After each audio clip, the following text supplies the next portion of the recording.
यह कहानी एक छोटे से गांव की है जहां एक घना जंगल था। गांव के लोग उस जंगल में जाने से डरते थे क्योंकि कहा जाता था कि वहां एक भूतिया चुड़ैल रहती थी।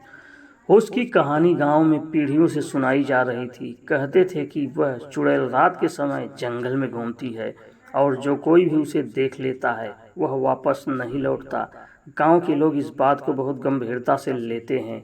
रात के समय गांव के चारों ओर अजीबोगरीब आवाजें सुनाई देती थी, जैसे किसी ने के रोने या चीखने की। लोग अपने घरों में जल्दी से जल्दी लौट आते और दरवाजे खिड़कियां बंद कर लेते।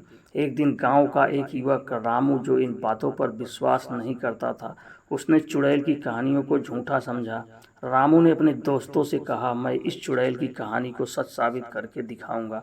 आज रात में जंगल में जाकर वापस लौटूंगा और तुम सभी को बताऊंगा कि यह सिर्फ एक भ्रम है। रामू की बातें सुनकर उसके दोस्त घबरा गए, लेकिन उन्होंने उसे रोकने की कोशिश नहीं की।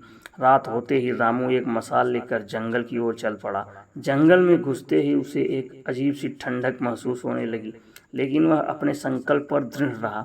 जंगल के बीच में पहुंचकर उसे दूर से एक सफेद साया दिखा। वह धीरे धीरे उस ओर बढ़ा।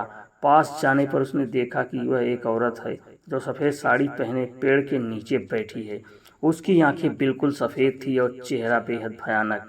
रामू की शरीर में एक अजीब सी कंपकपी दौड़ गई, लेकिन वह भागने के बजाय उसे और करीब से देखने की कोशिश करने लगा।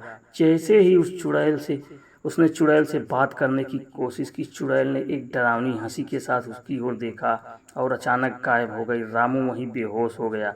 अगली सुबह गांव वालों ने रामू को जंगल के किनारे बेहोश पड़ा हुआ पाया। जब वह होश में आया तो उसने चुड़ैल के बारे में सबको बताया। गांव वालों ने उसे समझाया कि वह खुशकिस्मत है कि वह बच गया, क्योंकि बहुत से लोग जंगल में जाने के बाद कभी वापस नहीं आए। उस दिन के बाद से रामू ने कभी जंगल की ओर रुख नहीं किया और गांव वालों की चेतावनियों का पालन किया।